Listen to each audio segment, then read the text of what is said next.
Hi guys! Welcome to my channel, Mommy Granny's Vlog. For today's vlog, it's very important vlog and very important day. Maaga tayo nagligo kasi meron po tayong very special occasion today. Today lang naman is the oath-taking na talaga ni Kuya Raymart as a doctor. So thank you God at na one take lang talaga si Kuya Raymart sa kanyang board exam sa medicine. Nakapasar po siya kaagad. Ang hirap po sa pag-aaral from nursing to medicine. But then again, God, nag-guide ka talaga sa kanya. Thank you so much. This is it. Sa lahat ng paghihirap, deserve talaga ni Kuya Raymart na magiging doctor. And syempre, kami ni Dayo, Daddy, very proud. Deserve din namin. Although very magastos talaga, but nandyan ka, Lord, nag-guide sa amin. Ups and down yung ating financial, but hindi mo kami talaga pinabayaan. Maraming salamat. Ito na talaga. Ayan, bihis na tayo. Mag-makeup na tayo. Siyempre, kailangan natin magpaganda kasi ito yung very special talaga occasion. Ni Mommy Granny's Vlog. Ayan, watch nyo guys. Mamaya, saan yung oath-taking and of course, after the oath-taking, siyempre kainan. Alam mo naman, yung happiness namin is food. Food is life. Ayan, abangan nyo guys. Ayan guys, nakabihis na tayo.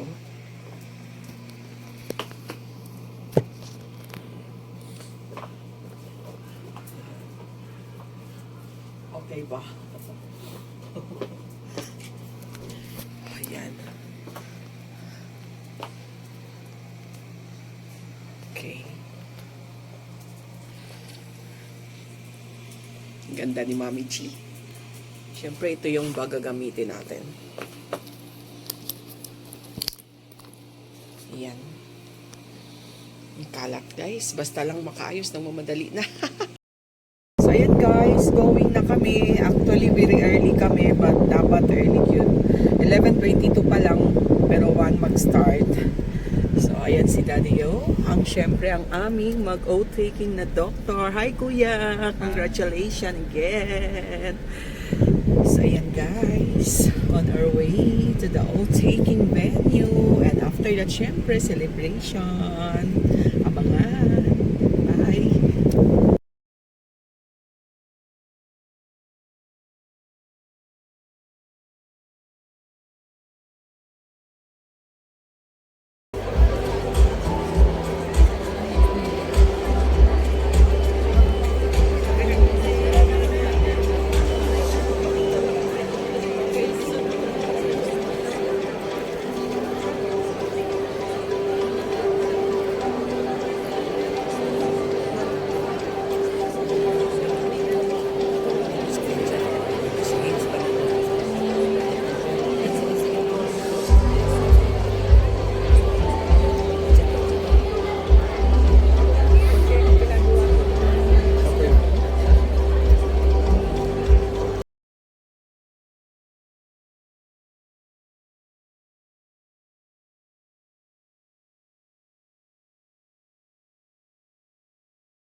The 4,570 out of 5,900 new physicians who passed the October 2025 licensure examinations, achieving a national passing percentage of 77.46%.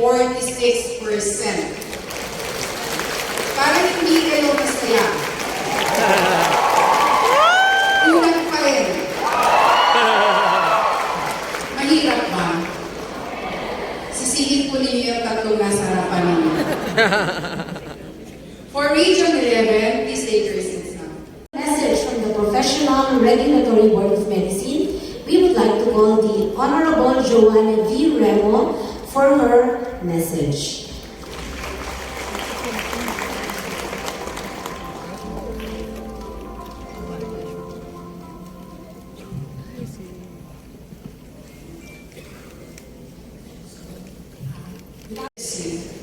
To present the successful examinees of the recent physician licensure examination in October of 2025 individuals who demonstrated extraordinary perseverance, integrity, and excellence.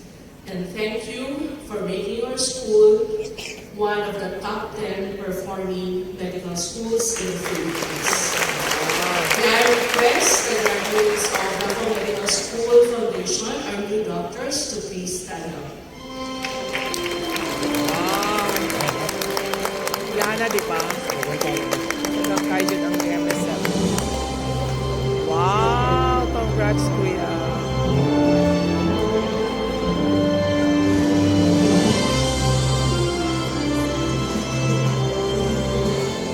Basta na sila. Wala pa man. Tawag pa For the sila. Jose Maria College Foundation Incorporated, in the absence of the Dean, I will be presenting along with the others. So I will be calling each of the colleges to please stand up as I present you. So it is my great honor and privilege as Secretary of the MDMSI to hereby present these newly licensed physicians who have successfully passed the physician licensure examination held on October 2025. And with this accomplishment of this significant milestone, I now formally present these newly licensed physicians for confirmation. So first, from Jose Maria College Foundation Incorporated, kindly stand up. Okay, so kindly raise your right hand and repeat after me. I state your name. Of hereby solemnly swear that I will support and defend the Constitution of the Republic of the Philippines.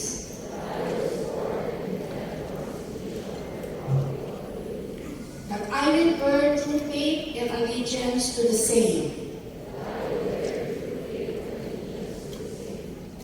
That I will obey the laws, legal orders, and decrees promulgated by the duly constituted authorities of the Republic of the Philippines.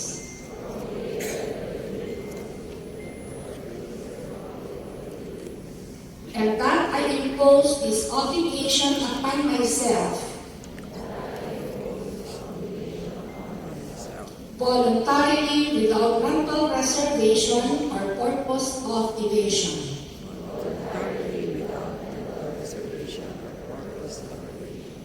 I further solemnly swear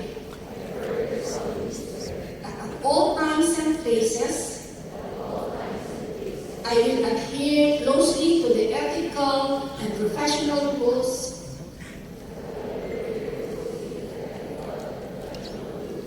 generally accepted by the accredited medical organization in the Philippines. And I will well and faithfully discharge to the best of my ability the duties and obligations incumbent upon myself as a registered and licensed physician. License physician. So help me God. Congratulations, everyone. Congrats, everyone! Congratulations! Also the parents. Please remain standing. Congrats sa tuwa. Sa itong bolos na po na As we now call the Honorable Policarpio B. Jobes, MD, member of Jose Rito R. Chavez, MD, member of the Professional Regulatory Board of Medicine. Good afternoon, everyone. Congratulations to our newly minted physicians. Congratulations to the parents and your loved ones. And to the mentors and the deans, congratulations. With solemn dedication and a shared commitment in our hearts and in our minds, let us recite the Code of Citizenship and Ethics altogether, please. Have faith in divine providence, altogether, please. with faith in divine providence that guides the destinies of men and nations. Love your country, for it is the hope of your people, the seat of your affections, and the source of your happiness and well-being. Its defense is your primary duty. Be ready at all times to sacrifice and die for it, if necessary. Respect the Constitution, which is the expression of your sovereign will. The government is your government. It has been established for your safety and welfare. Obey the laws and see that they are observed by all, and that public officials comply with their duties. Pay your taxes willingly and promptly. Citizenship implies not only rights but also obligations. Safeguard the purity of suffrage and abide by the decisions of the majority. Love and respect your parents. It is your duty to serve them gratefully and well. Value your honor as you value your life. Poverty with honor is preferable to wealth with dishonor. Be truthful and be honest in thought and in action. Be just and charitable. Courteous but dignified in your dealings with your fellow men. Lead a clean and a frugal life. Do not indulge in frivolity or pretense. Be simple in your dress and modest in your behavior. Live up to the noble traditions of our people. Venerate the memory of our heroes. Their lives point the way to duty and honor. Be industrious. Be not afraid or ashamed to do manual labor. Productive toil is conducive to economic security and adds to the wealth of the nation. Rely on your own efforts for your progress and happiness. Be not easily discouraged.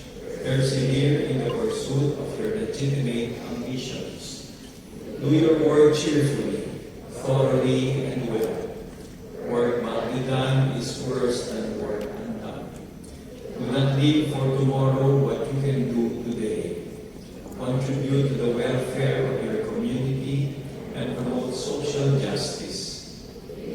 Live for yourselves and your families alone. You are a part of your society to which you owe definite responsibilities. Cultivate the habit of using goods made in the Philippines. Patronize the products and trades of your countrymen. Use and develop our natural resources and conservation for prosperity.